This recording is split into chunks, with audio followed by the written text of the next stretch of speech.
Thank you to all the amazing listeners out there. On behalf of the Reef podcast, don't forget to like, comment, and subscribe for future mentions on the new episodes. Have a great day.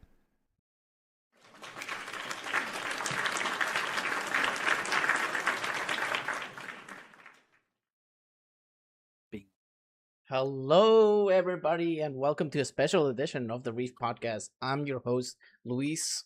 I'm here joined by Leary, and surprise, surprise, Nightmare is not here today. He's actually a guest on the viewer side of things. Yeah, unfortunately, I gotta break my back to carry this podcast now, so hey.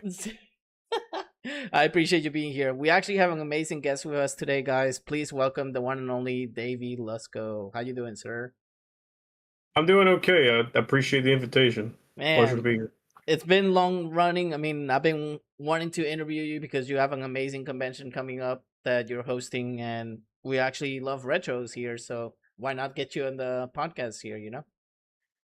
Yeah, no, I think it's a perfect collab. Yeah, we do a lot of different stuff at Retrocon. It's fits under that belt and umbrella of things. So yeah. Yeah, not to mention all the arcade cabinets I gotta take care of.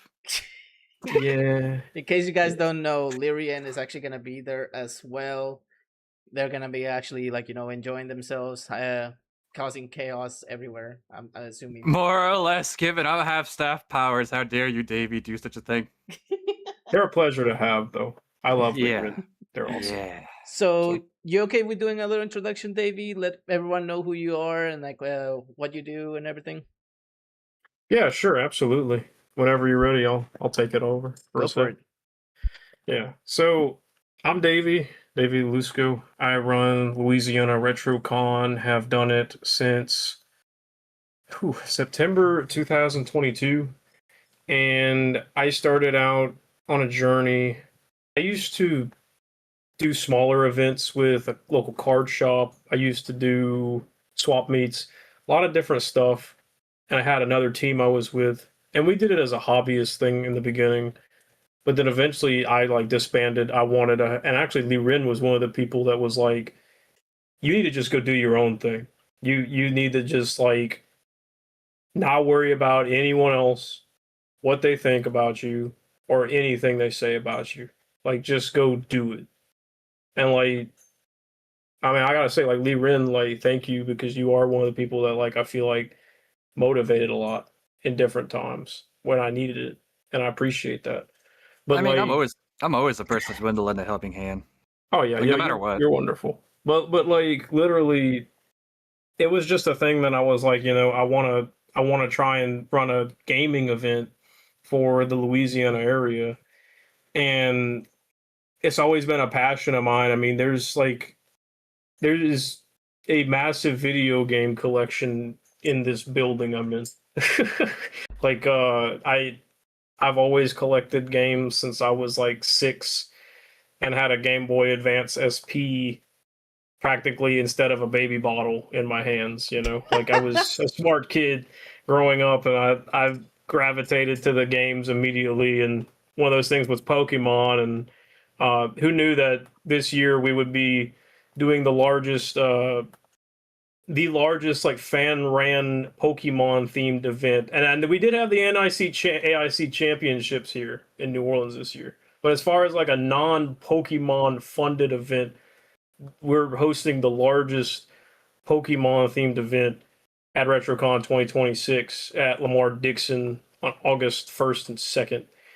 But it's taken a lot to get the event where it is.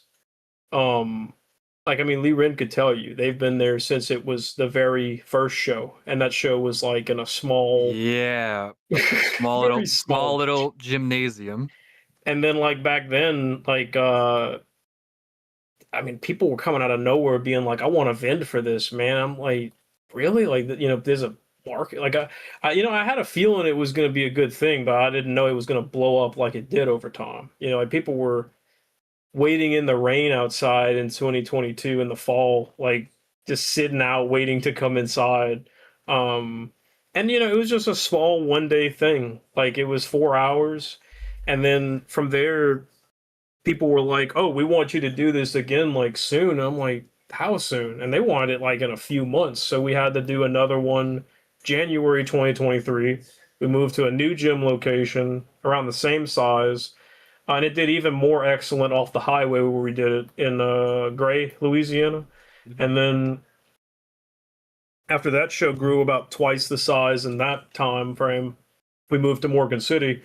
Morgan City had a Retrocon location for about a year. We did 2 shows there. After the second show there, we ended up doing 2-day shows. Finally became 2 days instead of 1. And we increased the arcade even more. We had Five Nights at Freddy's celebrities, and that's what started getting us having guests at the show. I knew a few friends that knew some local actors from the films. That's awesome. There's a guy that lives in like more of the northern area, Natchitoches, Louisiana. He is the hand unit voice actor for several of the Five Nights at Freddy's games. He came down and we had him, and people popped off like crazy for that.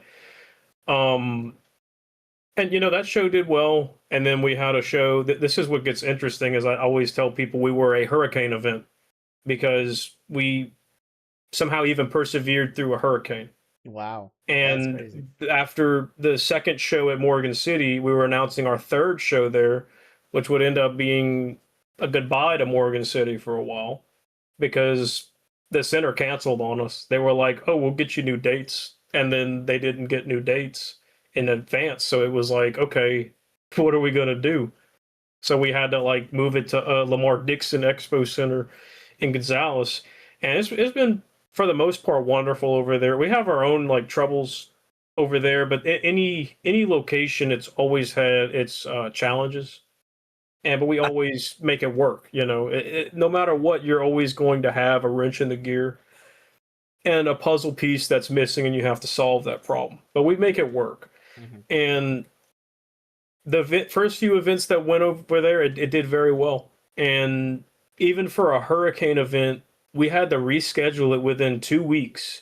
2 weeks, and refund some people their money, get other vendors to fill the spots, and still within that time, we had like well over 1,000 people show up for the first Gonzales Retro. Mm-hmm. And it exploded since then.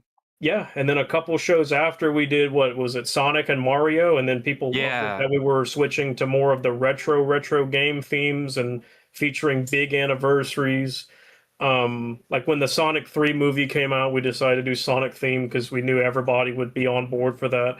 We were the first convention in Louisiana to have the original Dreamcast era Sonic Adventure voice cast here. No other convention had them first, so that was a big feat. I was excited. And then we had the Mario Con last August, and that was one of our biggest yet. And it had like the composer for Banjo-Kazooie, Donkey Kong 64, Golden Eyes music, Grant Kirkhope. That guy's a legend. He was there alongside the previous voice actor for Peach. And we had, who else? Bowser. Bowser was there. Rosalina was there. So we had a bunch of cool actors.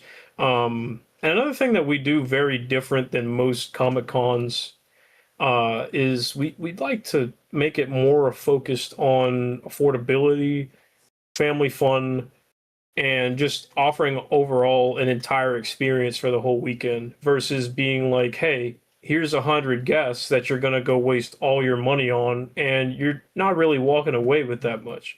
Like, I try to pick some guests, but we try to keep it to a limited few. And that way everybody can enjoy themselves. We can keep the cost low. Because getting guests, I'm going to be honest, that's been one of the most stressful things we've had running this show, was getting guests. But even I can attest, given I do work the convention as well, it is so much more of a better experience just by that mindset alone. Thank you. I really appreciate that.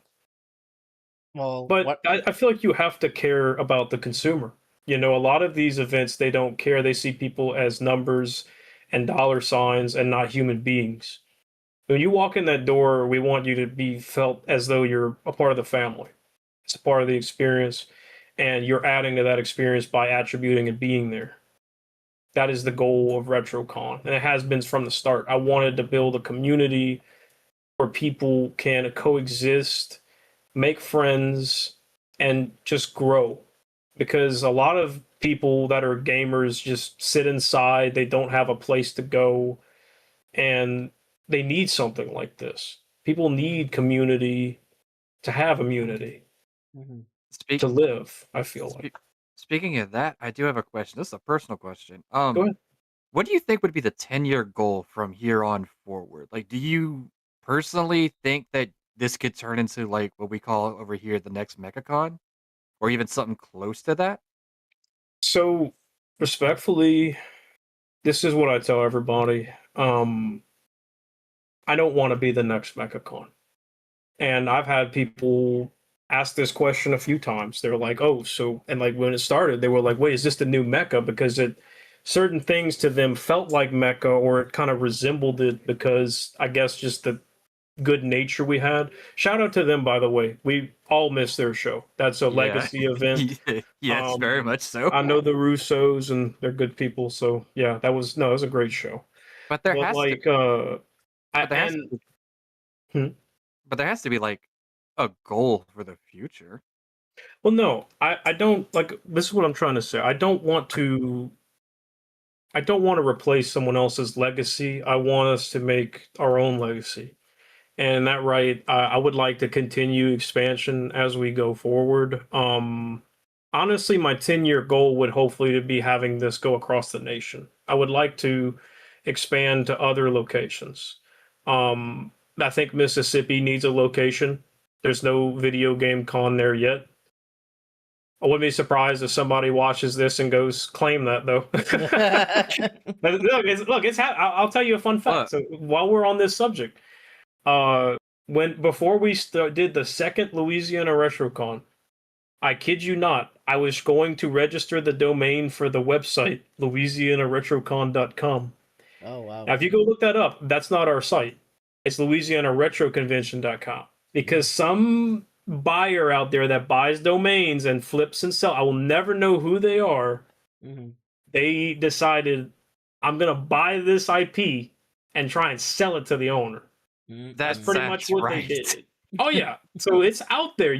Someone could get a broker and try and buy it, but as the show's grown on, I've noticed that they're trying to increase the price. But I'm like, I'm not gonna pay it. I'll just wait till they forget to renew the license and I'll buy it. Mm-hmm. Like, you could literally do that. You just have to wait for them to drop it. Mm-hmm. But you have to be on top of it too. Correct. But somebody, I guess, saw potential in me before we even saw it. Because they bought the site, and here we are now. But good thing is people do know what our website is now, so it's not really like an issue. I mean, con is an abbreviation for convention, so we took the other latter name, and it worked out. Not to mention, just even looking at it, because even curiosity right now is killing me. Google it. It's literally first, second, third option on literally looking up just releasing Retrocon. So I don't think you even need the domain at this point. You got it. Yeah, that's great. You got it. Yeah, I think we're on the top of SEOs, so that's good to know. And for people that actually didn't watch the live recording, they actually can see over here in the description below. It has the website to Louisiana Retrocon as well. So you'll be able, people will be able to click that link, and then they go to that. I put the Facebook, and I put the actual main page. I deeply appreciate that. Thank you. Mm-hmm. So, what actually, what guests are you gonna have? What is the big guest that you have coming up this weekend on Saturday and Sunday?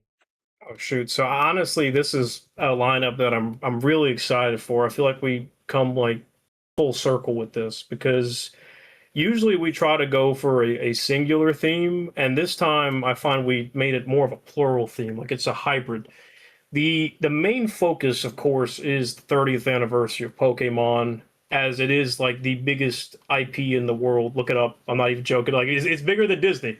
It's bigger than Disney. It is the most valued IP in the entire world. Mm-hmm. Incredible. I would never known this as a kid playing Pokemon. But that's our main headline theme. And for that, we have two special guests. One is Roger Parsons, he used to go on a different pseudonym when he was voice acting. but that's his actual name. He is the original narrator for the Pokemon anime and countless movies for the Pokemon TV series and specials and shows. He did it for like season 1 through I think season 4.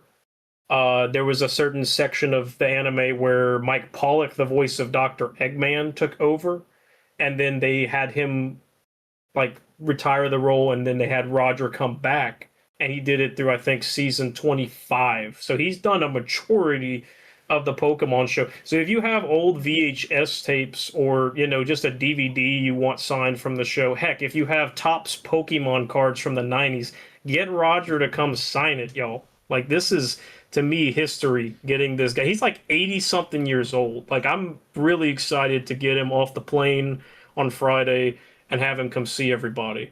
But that's just one of our guests. We also have Alejandra Reynoso. She is the headline voice actor for Liko, the female duo protagonist for Pokemon Horizons. That is the new current flagship anime for Pokemon right now.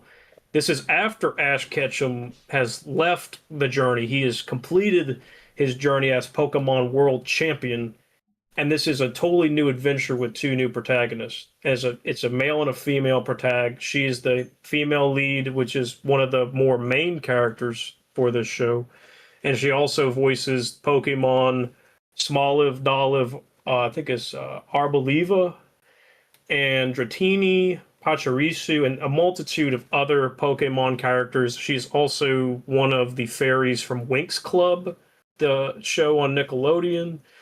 I believe she's been in a few different anime. There's just a bunch of different stuff. The more information is on the site about her because she's got a whole list. Like, she has tons of credits. Just imagine if you could have gotten Veronica Taylor to come down. We looked into it. See, the problem is, like, we really need more sponsors. We just need more people coming out. Like, I put a lot of money into advertising this time around. Mm-hmm. Like, we really need people to show up. We need people to tell their friends. We need people that come this time to tell their friends about next time, because that's where we're lacking the most. We could do so much more if we had a larger fund pool. As a non-corporate event, there's only so much we can allocate for. And I still try to push the boundary of what we should pay for a show each time, just because I care that much about people. Like, at the last minute the other day, I was like, hey, why don't we give away 151 free Pokemon cards to start the day off each day? First 151 people, don't matter, you get a random free card. It better not be we get PSA 10s all of a sudden. There's the budget. Look, I'm gonna be 100 with you. There's a lot of bulk, but I mean, it's something. It's just a little extra. Yeah. I want to give people something for walking in. No, like, I think it would be funny if you actually go from instead of doing like random Pokemon cards, you just basically say like, okay, if you're the first guest, you get Bulbasaur. Second guest, Ivysaur. Like, it just goes. That's genius. Oh. Get 151. I wish. Dude, I mean, come on. We need to get a big budget for that. That would be sick. I would actually laugh if I go in and I get freaking Psyduck. I'll be like, dude. So we do have a question, I believe, right, Lyrian? Yes, we do. Chotamate. There we go. Nightmare Rising. What our co-host? What would be one person you would love to have if you could pick anyone for the convention? Ooh, that's a good one. Is it for me to answer? Yeah. Yeah. Oh, okay. Yeah. We take live questions from people. Like, people come in. That's really cool. Yeah, so you can actually. Well, yeah. So that's a great question. Honestly, I could give you a few. I'll probably give you like 2 or 3. I really would like to get. His name is Kirk Thornton. He is the current voice of Shadow the Hedgehog. I think he would do excellent at the event. We had the original, but I'd really like to get him. And another person that's like a white whale I'd love to get is Charles Martinet, original voice of Mario. We've had several requests for him, but I'm not going to sugarcoat it.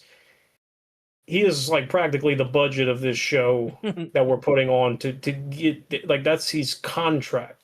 Like, I'll I mean, elaborate for a sec. Like, how do you get a guest to the show? Most of them want you to either pay a guest appearance fee, which is thousands of dollars, or you book their flight, their hotel, you give them a per diem each day to eat for food, and on top of that, you have to owe them X amount of dollars that they might not make off of your guests. If they don't make a certain quota, you owe that amount. So it's a high risk, high reward no matter what guests you get. We've had but to it's pay some before. but by extension, is it worth it? I haven't really seen it being worth it yet, if I'm being honest with you. Now, I do have to let you know that over here in the Reef podcast, we have interviewed the voice of Hercule and Majin Buu, and we also have interviewed the voice of All for One. So if you Whoa. need connections with those, I'll be glad to help you out with that. Cause Not to mention our buddy who did the music for us, the oh yeah, composer for California Speed and Gauntlet Legends. yep, Barry Leach. He actually did the music for Top Gear and Rush, Gauntlet Legends. He did a bunch of things. So we have a couple of big guests that came into the podcast before. So I'll be glad to help you out and try and get you those people because since it's a Retrocon, Top Gear was one of the biggest games back in the Super Nintendo days. So Oh, yeah. you trying to get him actually to come out and actually perform his music live at Retrocon would be really amazing because I mean people love retro games. So if it That'd be so cool. and Nightmare Rising, our co-host, he just put James C. Burns. Yes, we did had a Call of Duty actor actually be part of our podcast here before. So Really? yeah, so definitely like I'll this weekend when I go on Sunday, whenever like I got downtime and you got a little bit of downtime or whatever, I'll basically like let you know who I know so that way you can actually maybe try to talk to them, see if you can actually book them up for like an appearance one year. That would be amazing. I wouldn't mind helping you out with that. Okay. Yeah, for sure. Yeah. I think it's a good idea. I think it's a good idea. We also have also have a question. Unrelated, Daft Punk. Hmm. Because I'm looking at your Daft Punk stuff, and I know you did Daft Punk cosplay. How did you start listening to Daft Punk? What was your first introduction to them? Phew. Honestly, it goes far back because I enjoyed their music before I truthfully really knew who they were as a band. Like, I was a boy with a DSi with the Flipnote Studio app. I don't know if anybody remembers that, but people would make like just animated black and white scribbles, and God, I you'd know. watch the animations. Different God, people had like, huh? God, I know Flipnote too well. I miss it. I really miss it. But Continue, Don. like we I think it's like taken down.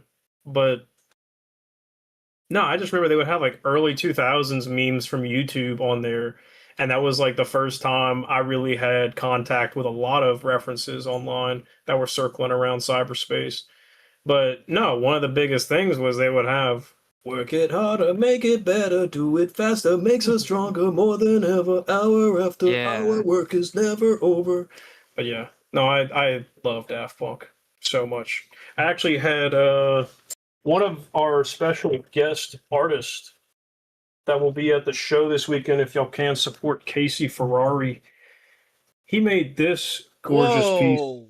Holy! for me at another event we ran Sheesh. last year.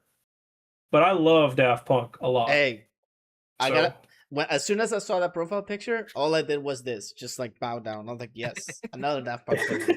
Because you're looking at a guy that went to their last concert in LA before they actually finished. Wait, you went to 2007? Yep, that's so cool. I'm dude. gonna go. It Lewis, was it you was getting a pot in the face when you come here Sunday. I'm gonna be real. I'm gonna start a fight with you. it was expensive as hell, but it was totally worth it. And then I also went to a show that was like the whole weekend where they came out of the pyramid, but it was like early 2000s, and that was super fun too, dude. That was probably That's so 2003. unfair. That is Yeah. so cool. Like those are amazing. I would love to get him here. Like if I ever get him on this podcast, if you listen to this, I'm freaking going nuts. I'll be like, dude, I'm talking to you probably for like 2 or 3 hours or something because you guys are geniuses. Heck I think yeah. speaking about that, I do have another question, and I know this personally, but what is like the most memorable piece? Because you do have a retro collection. What is the most memorable piece you have of your retro collection that you think that you'd rather die than sell or give away? That's a good question. Because I have an inking feeling I know what it is, but I want you to Why, say it. why don't you guess it first, and then I'll tell you what I think. I think it's that sealed Earthbound you have. It's not sealed.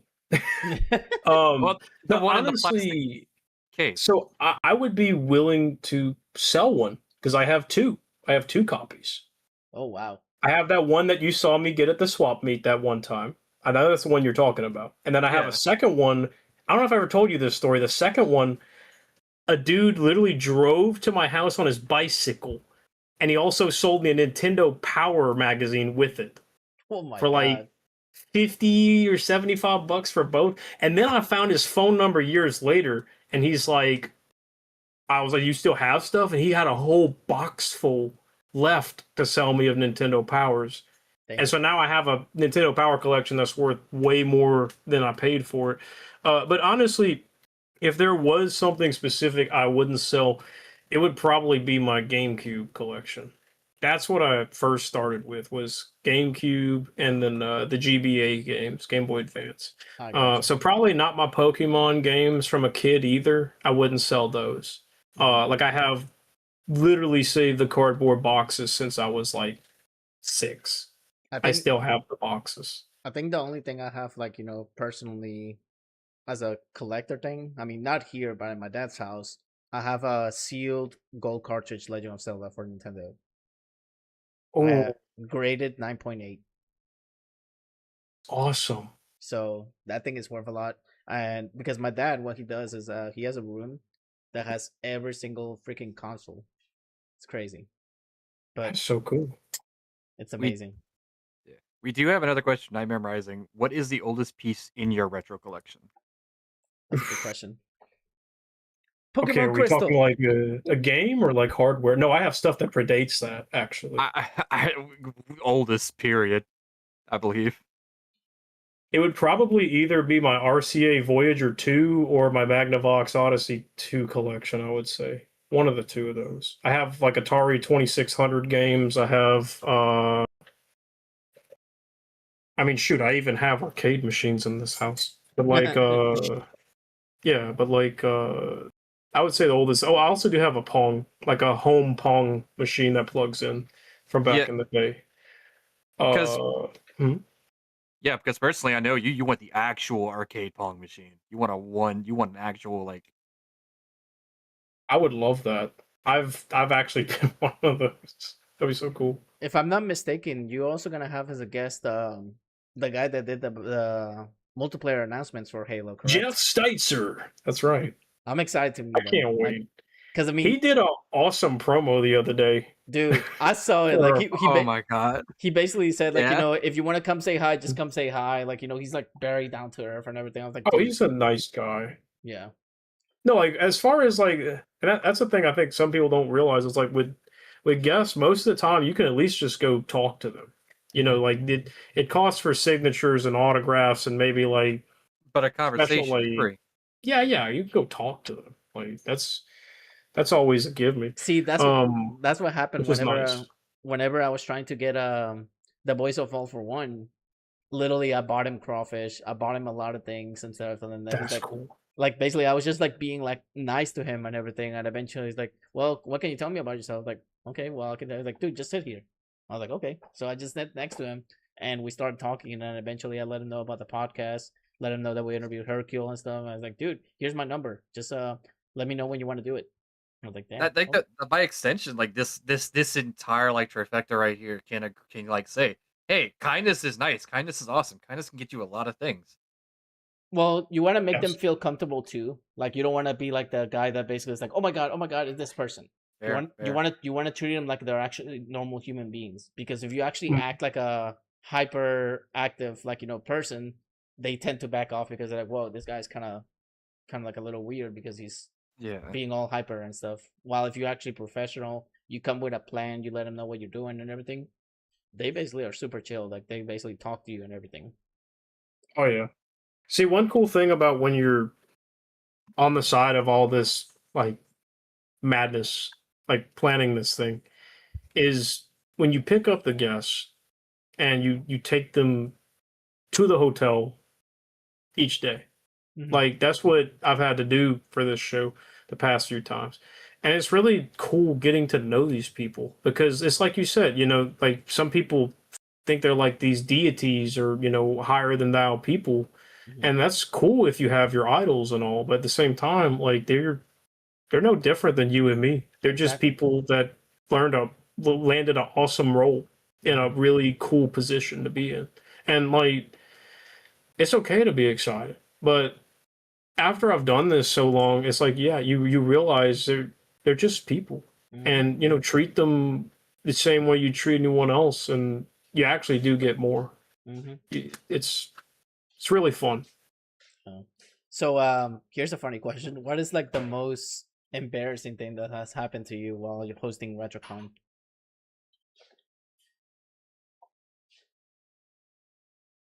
Trying to think of like what's the Twitch appropriate thing to say. Hey, you can This is hey, 18 plus. this is 18 plus. You can say whatever you want. It's fine. um, I would say probably like for one of our shows we had what was it? Yeah, Lee Rin calls me up, and like there's a bunch of people Yeah, like waiting to Stein. get in the building that like are ready to, I guess, for the day to start or whatever. And like we told them specifically a certain time in the email, like exhibitors and stuff. And then like it was just crazy because like these people were ferally wanting to go inside, and I'm embarrassed because I'm just trying to get there, and like I'm stressed. I'm like, yeah, I Yeah, can't catch up. pretty much. Nobody listens, you know. That's how it is. It's Pretty much to crazy. summarize, it was like a powder keg. All of a sudden, had a conversation that went out, and then it was like, okay, yep, unfortunate, that Stuff situation. happens, you know. Yeah, we've It, we've we've seen a lot of stuff happen at Retrocon. one thing I learned from all the years that I used to do sign esports with like Charles Toyota was that no matter how many years you do, there's never gonna be a perfect production. There's always gonna be something that fucks up. Like there's something that'll be like, oh shoot, we forgot to do this. Oh, we forgot. Like I even go through that whenever I host my podcast. Sometimes I forget to turn my mic. Sometimes I forget to turn on music. Like today, the music was playing, but I forgot to turn on the music on the stream itself. So now I have to actually go back and basically redo that part. But I mean, at the same time, I'm like, well, I mean, people can wait. Like I can just put like little gaps and basically put like introduction and then the podcast starts it's and this. It's gonna be a little hassle, but it's the human factor made manifest, basically, essentially. exactly. But yeah, I mean we've been doing this for 6 years now. We actually have a big guest coming up really soon. I don't know if you ever heard of the movies High School Musical. Yes. So we're gonna interview Coach Moulton, which is Troy's dad. So that's gonna be pretty fun. And we have also got a hold of the voice of Claire Redfield from Resident Evil. So we're gonna try and get her to come That on. is Yeah, so we getting big guests, but it's just depending on timing because these people are like Yeah, super busy because busy, they're busy. triple A people. right. But I do have a question personally for other people who do want to do other like conventions or even like for my side esports stuff, like gatherings in general, like what you do. What do you think would be the most important, like, uh, inspiring words or advice you would give? I could make a list for you. But no, I really love this question.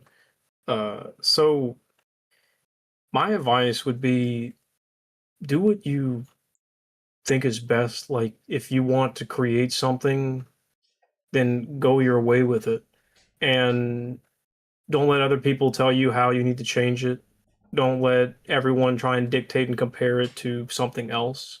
Like that's a challenge I had to face for a long time. Was other people would give advice, and then you'd have one person that's like, "This is the way it should be because this is how con number 5729 does it," and then you have your multitude of people that are quiet and they enjoy said product and they don't want you to change it. They're happy with it. They want you to just keep doing what you want to do because they like what you're doing.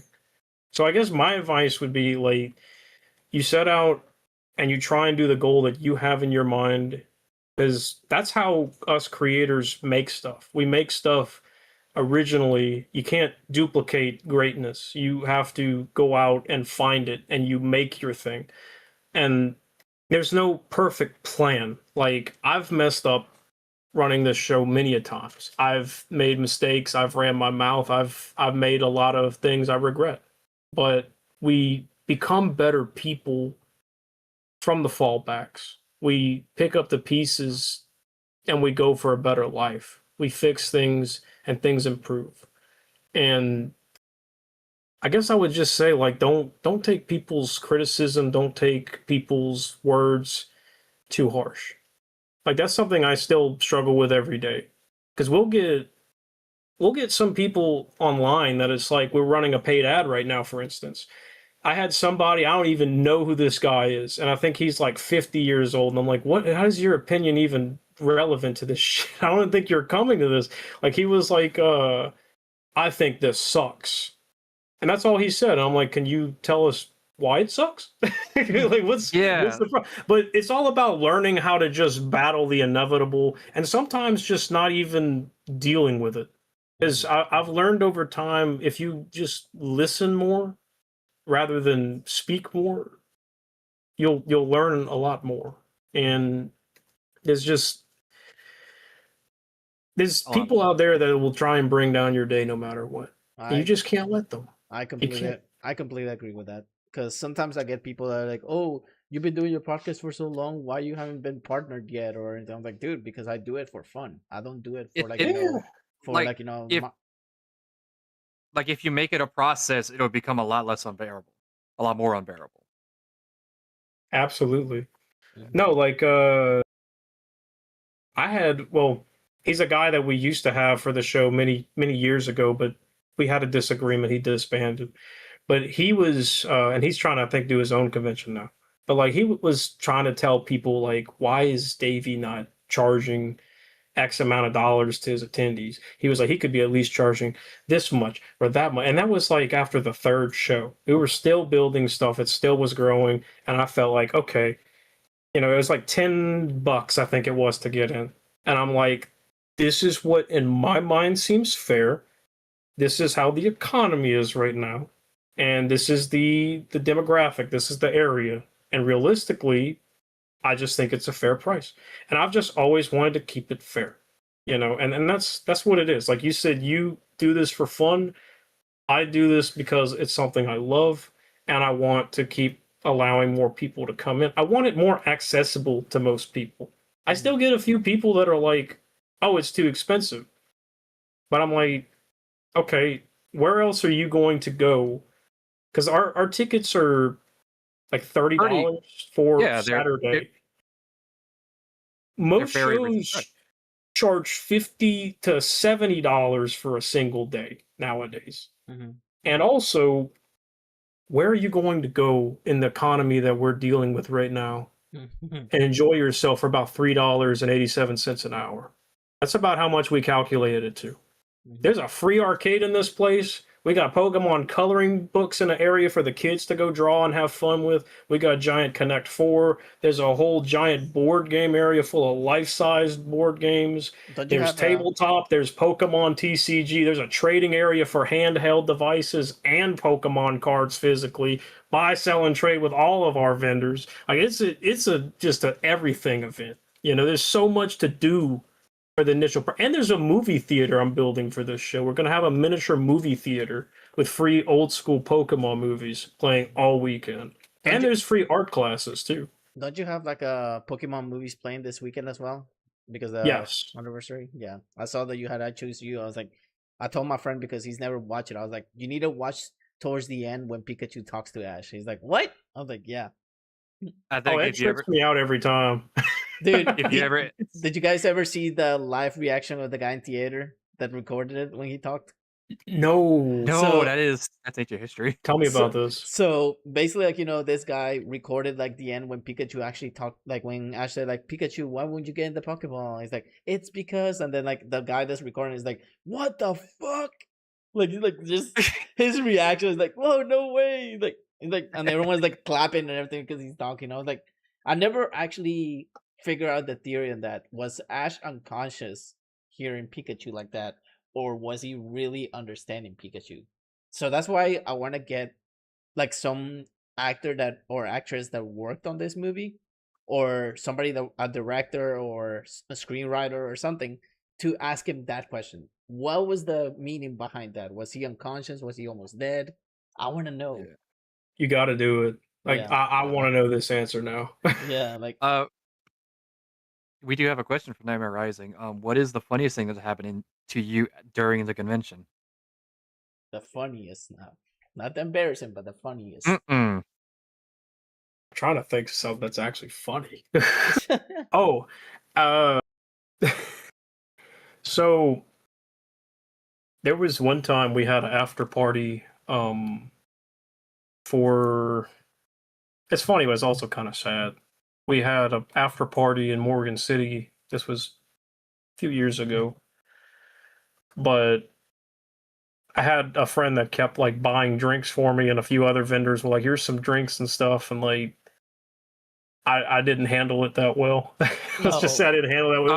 It was a funny night. It was funny, but it got out of hand.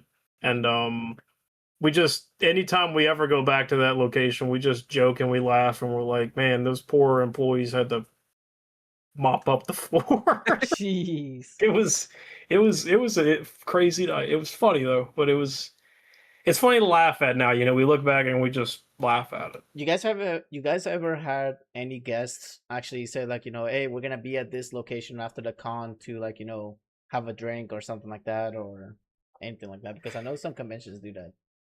So we don't necessarily do that, but like, for instance, the last show we had, I'll give you a fun example. So when we had, Kenny James Bowser and like Samantha Kelly, Peach, and a few of the other different Mario themed voice actors, we have a nice deal with the Clarion Inn of Gonzales. That's where our room block is at to get a hotel discount. Mm-hmm. And they have a Mike Anderson's bar and grill in there. It's a really nice restaurant. Yeah. Very good. And last year, honestly, it was so funny. I never thought I'd see this. We got to see Bowser himself drunk and cursing out a monkey statue. There was a statue of a monkey, and he's like, "I hate that fucking monkey." I should. And I was like, "What's going on?" God. I remember the dinner that we had that day too. Monkey, man. I should have stayed longer. I was just really wanting to get back home. No, my lord. Yes. That's Oh man, I but that was fun. Like, we literally had all these voice casts here, and we all had a nice little beverage with them. But and there's chances for that with our show because everybody stays at the same hotel. Heck, maybe there'll be some funny stories we have for next year at this show this weekend. Never know what might happen.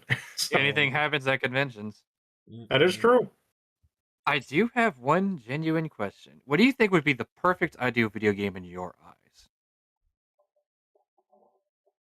Like, if you had the ability, the perfect voice cast, the perfect artist, you probably have the perfect artist. We both know Robbie. Yes. What would be the perfect video game? I really want to see something like Ready Player One come to life. Like, that's probably the main reason I somehow sympathize and deal with Fortnite, even though the company does not care about its community. It's okay. It's an okay game. No, I want something better than Fortnite. Like, I want a universe game that has every single game that's ever been made just somehow within this, and the creator has sprinkled Easter eggs in there that date back all the way to the Atari. Mm-hmm. I love just the idea of Ready Player One. I feel like it symbolizes all of gaming. Now, if we had something like that, it'd be cool. Now, Who do you think would be the sound? Who do you think would be the soundtrack for that game? That's the good question. I don't know. make I'd that- probably want Grant Kirkhope somewhere in there though. He makes some amazing music. You know who makes really good music? You probably, I don't know if you're gonna agree with me with this, but the Black Mages.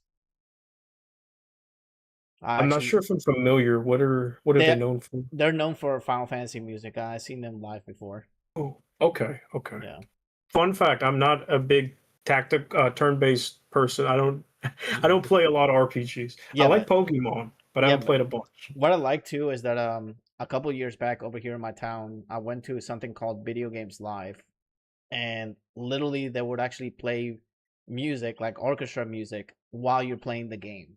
So literally, like it was me playing as Link. That was again. cool. Me as playing as Link against this guy that was playing as Ganon, and literally they will play. We picked the Hyrule level, and they basically muted the whole game, and the orchestra was playing the music from the Hyrule stage. I was like, dude, that's freaking badass.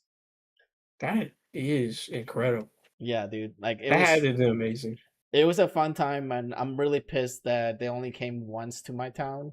I wish they would have come back more often because it would have been amazing to see him again.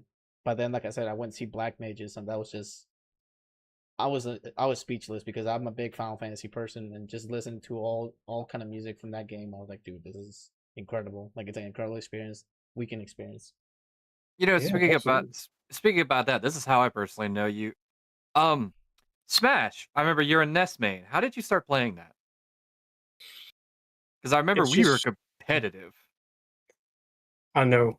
I wonder During if I can Smash. still handle it or not. It's been a while since I've played, but like literally, honestly, I can't exactly remember how I grasped playing NES, but like, because when I had GameCube Melee as a kid, I sucked at playing as NES. It was a different character, but it was always one I wanted to learn, and I think in Brawl I started picking up NES, and just Were you one of I those knew people nothing that about Earthbound at the time, but I just thought it was a cool character, and then I wanted to learn how to play the matchup were because you it just was cool to me. But were you one of those people that would use the electric move and hit your butt and then Uppy. fall Yes. down?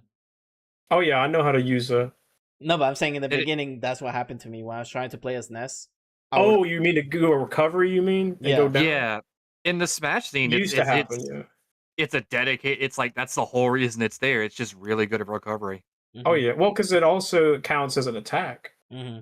No, I'm But- just saying like that happened to me so many times in the beginning, dude. I would always do that and I'll fail and fall. I'm like, damn it, I can never. Well, get it right. initially for me, I didn't know that PK Thunder was a recovery because I would just push it and it would go up. I didn't know you could control it to hit you in the back. Mhm. Because I wasn't really one that read instruction manuals. I just like to learn the game myself and Hey. I adapt and figure it out. Dude, But, that's what I you know. did with a lot of games. Like whenever PS2 games, open it up, put the disc in, not even look at the manual or anything, just leave the manual there.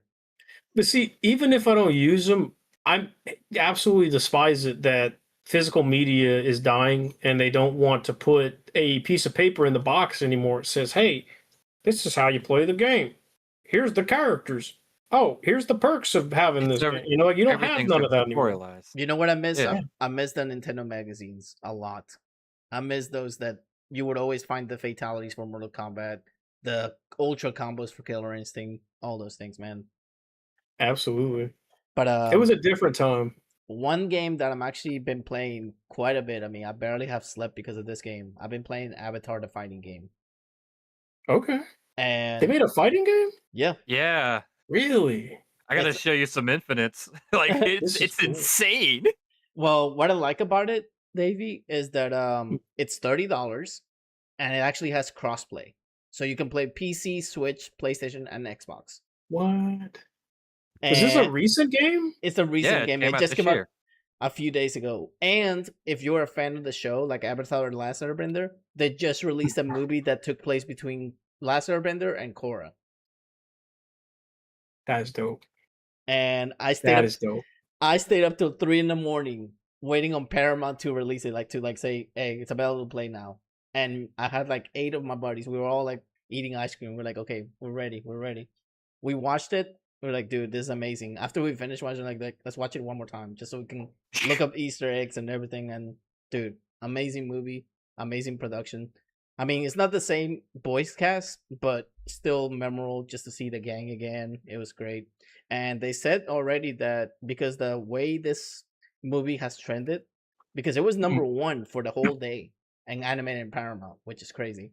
They said because it's doing so successful, they might animate the I don't know what it's called, but it's like the manga, the anime adaptation of the manga where Zuko is looking for his mother. So I'm excited for that. Like I always wanted to see the animated version of that because I bought the comics and I was like, dude, I need to see an animated version of this because everyone always asks for where's Zuko's mother, and we didn't know about it till the magazines. But I want anime adaptation of that. I think it's time. Yeah, Did they we? should. They should do it. But yeah, that's some people that I would love to like. Maybe for your Retrocon, bring anime voice actors next or something because that would actually be big. I mean, people love anime as Yeah. well. So I will say this: I'm open to it. My only thing is I try to find voice actors that haven't really been to X amount of shows around here, either in a recent time or at all. Because a lot of shows, and it can work when they're corporates, but if shows get like the same exact cast members at the event several times in the year, it can cause a confliction for each other. Because then most people have already gotten the signature, and then nobody wants to meet them at the show. And then the event owner is going to take a loss because then we have to pay them money, just for being there or not making their sale. It's and it sucks because I want to do it for the people, but this is when it becomes back to being a business thing. Now It's a rough balance, I do have to tell you that with the All for One guy, I wouldn't be surprised if he actually accepts because he loves going to the conventions. And the last one that he went to was Cyphercon in Lake Charles, and that was a couple of years back. So I mean, he hasn't been in Louisiana in a while. So I can definitely, if you want, I'll text him, call him, Sure. let him know and see if he actually is interested in basically being part of one, and I'll try to get the prices for you and let you know how much he charges and stuff. Thank you. Well, yeah, I appreciate that. Louis, I think it's time. Do you think it's time? I think it's time. It's time for the interesting questions here. Oh boy. Oh. So what we do here on the Reef podcast, Davey, is we ask questions that don't have nothing to do with what we're actually talking about, that don't make sense. So it's just like 3 or 4 questions each. I'll let Lirian here go for it first with his first. Then it'll be me, and we'll bounce back and forth with each other. All right, Lirian. All right. All right, that sounds good. Most forgettable video game moment. Like as in like a moment in a game or a Yes. moment I caused or the moment in a game. Like the most forgettable. But if it's forgettable, then how am I supposed to remember? It's one of those SpongeBob moments you look at the TV. That's it. Yeah. No, I get what you mean. Honestly, I would probably say I would say the end of Zelda 2, Adventure Link. It's one of the worst. Because you have to deal with so much BS going through that side scroller only for like just a very basic ending. And you can't even save past, I think you save like right before the last stage. That's the only time you could save. And it's like, that's it. Okay, I'm done. So that's probably what I would say. Your bike's muted. Oh my god, thank you. Would you rather be invisible or breathe underwater? Breathe underwater. Breathe underwater. Okay. Yeah. So you can explore everything, even on the darkest parts of the ocean. Yep. I think it'd be interesting, and then you can deal with sea life and not humans for a while. All right, Lirian, your turn. Designed vinyl of Discovery by Daft Punk or Charles Martinet's personal phone number. Like, what you mean by signed vinyl? Which one would you want more? Daft Punk's vinyl album Discovery, signed by the band. Damn, that's actually tough. That I would say that, honestly. Daft Punk, of course. I mean, look, I voice impersonate, so to me it wouldn't really matter to have his like you mean to have him like do a voicemail, right? No, like his personal, like you can call him whenever phone number. It's between it's between Daft Punk and the Daft Punk Discovery album, signed by both members of Daft Punk, or Charles Martinet's personal like phone number. Which one would you want? I still think I don't want the signed Discovery album. I'm a simple guy. All right. Would you Like rather music. Would you rather fight one bear-sized goose or 100 geese-sized bears? Geese-sized bears. Wait. What? Yep. You would Geese or geese-sized bears? a goose the size of a bear or a bear the size of a goose? Are you doing the measurements? Of course. Goose-sized bears. Let's make it interesting. That sounds fun. Damn, Yeah. they're gonna attack you, dude. That's 100 of them. What if they're a bunch of Teddy Ursas, though? That's easy. Oh my god, that's even worse. They're gonna do Mega Punch on you. Just gotta have a fighting Pokemon. Your turn, you're in. All right, because I know you have the Peter Griffin voice. You do Peter Griffin voices. Funniest, that's right. Yeah. funniest Family Guy cutaway gag. Oh god. To the Peter Copter. Yeah, Peter kept you. I don't know, man. You know what was sad is I haven't watched enough Family Guy. I watched the memes and I learned the voice enough. But I just always like hey, reminds me of that one time, and like it just cuts away to something stupid. Or like I actually thought you watched it for a decent amount. Yeah. I mean, somewhat, but I've watched little small bits, and like I do like the thing where it was like and he's on the sidewalk. Yeah, that's just funny. It's always the neat thing, dude. It's such a good one. Oh yeah. Okay. And now I like to recite the theme song. Where those good old fishing values, which we used to rely.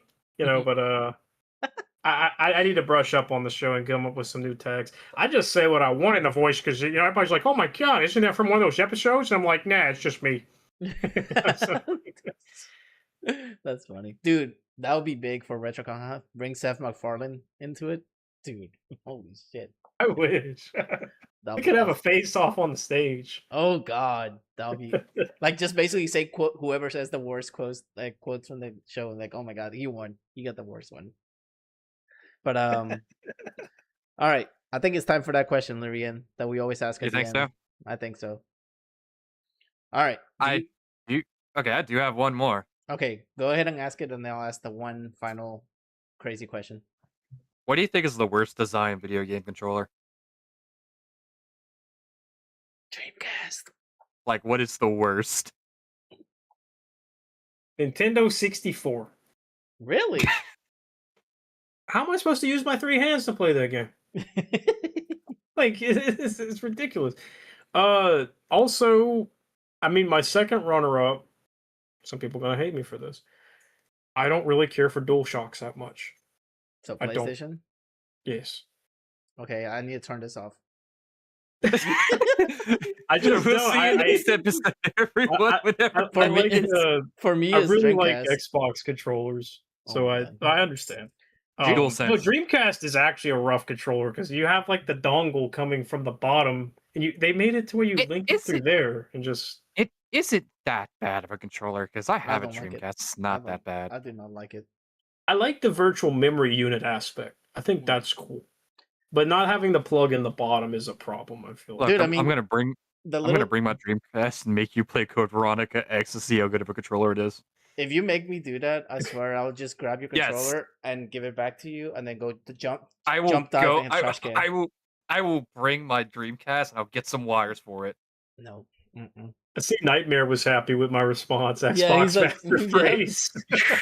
PC Master Now, look, Race. Thank you. Look, I was going to say PC is the master race, but like no, I like Xbox remotes. They're really comfy. And I Now- guess if I wouldn't have had a 360 in 2012, I probably wouldn't have fallen in love with the style. Now, If it wasn't for that. Now, did you see that they have the Halo campaign coming to PlayStation?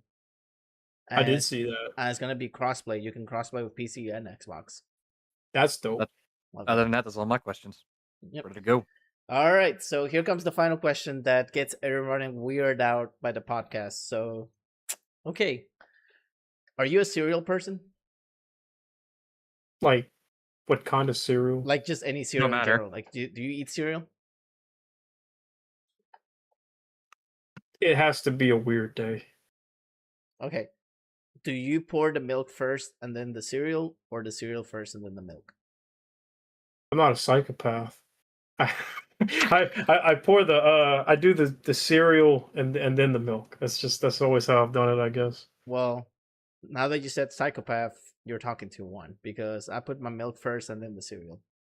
No, it's okay. I'm just Look. messing. Like, I keep telling everybody it's the bowl last. You get chopsticks, eat it off the freaking desk. Are you kidding me? We had a couple. oh my god. We had a person, a guest before, that actually agreed with me. So my actual co-host, Nightmare Rising, who's a viewer right now, he literally eats Carolina Reapers if they say milk first and then the cereal. And one person Whoa. did it, so he's like, you know what? I'm eating two, so he ate two, dude. It was bad. You know, the artists that we have that made this logo and like our mascots we have for the show and all that stuff, he does a big old party every November. And one year we made drinks called Spicy Dr. Peppers. And then after we had so many of those and we got drunk, and like one of the dudes that he used to run a Comic-Con on the North Shore in Louisiana, he comes and he brought Carolina Reapers. No, my And God. he's like, yeah, we're going to do this tonight. And we all had one, dude. Me and my buddy Robbie, bro, like me and him were like running to the fridge and we drinking all the milk I stand together. correct. We both look at each other. I stand correctly. Carolina Reaper almonds. That's what he eats. Yes. Yeah. Oh, the almonds, those are probably Yeah. good. Yeah. I mean, he eats them like that. I'm like, dude, So, I mean, look, I literally have scorpion pepper extracts on the desk right here. Jesus Christ. All right. So, any last words? Anybody you want to give a shout out to before we head out for the night? I would just like to thank everybody so much for, tuning in, and thank you guys so much for having me. It's a pleasure. And I mean, shout out to the Retrocon fans and everybody that makes this happen. You know? We appreciate you taking the time. We know it's like the week of the con, and I'm excited to go. I mean, it's gonna be fun. I mean, get to go to there as media. I mean, this is actually my first time going as media to a con. I always Is this your first? Is this your first time coming to Retro? Yep, first time going. Oh, to you're in Retro. for a treat. You're in for a treat.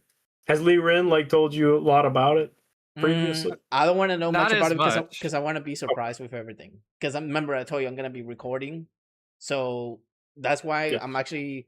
I told my best friend I want to get there by 10, so I can do recording from the outside, go inside, and do like a panoramic of everything, and then I'll ask you a few questions there, and then basically I'll ask a couple of the guest questions as well, if you Oh, you want want to do a vlog?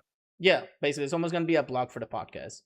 But I don't know. Do you have shirts or no, or do we have to bring our shirts or something? Like, what do you Wait, mean? okay, Like, for the convention? Okay, Like- I'm confused. Like for do you don't have media shirts, do you? no, like we'll have a badge. Like, I can give you an example. Well, no, I can't.